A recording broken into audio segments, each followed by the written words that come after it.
Why men should learn to suffer. You should suffer with purpose before it's necessary to suffer. This is something that is extremely important, especially in this timeline of 2024 and beyond.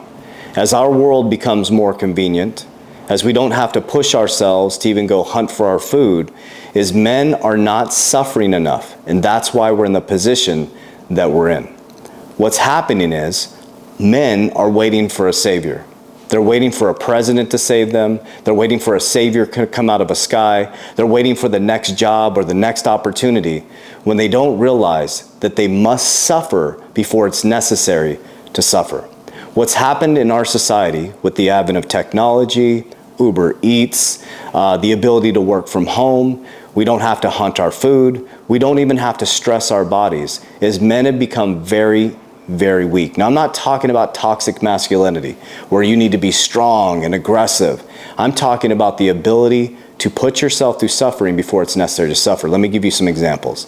One example of suffering is exercising, pushing yourself to your limits, showing to yourself, not to anybody else, that you can push yourself to a totally different level.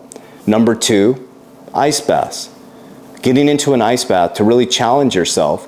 And the key to it, yes, there's health benefits to it, but the key to it is right before you're about to get in that ice bath, that battle of consciousness.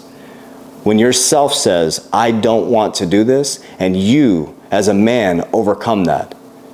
There's not one time that I've gotten out of an ice bath that I have not regretted it. Every single time, that thought where I don't want to go in is the battle of consciousness. That's suffering with purpose. Fighting training.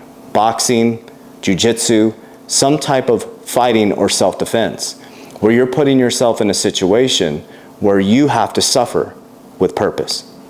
Because I'm here to tell you, men, as we continue to transition, if you don't learn to suffer with purpose before it's necessary to suffer, you're going to get rocked when the suffering comes. So here's the key, tactical. What you need to do is to create patterns of suffering within your life. And I promise you, if you're disciplined with the suffering, high intensity training, self-defense training, ice bath, sauna, pushing yourself to study, when it's time to suffer, you're going to rise up and be able to protect not only your ecosystem, but your family for generations to come. So as I said, it's necessary to suffer.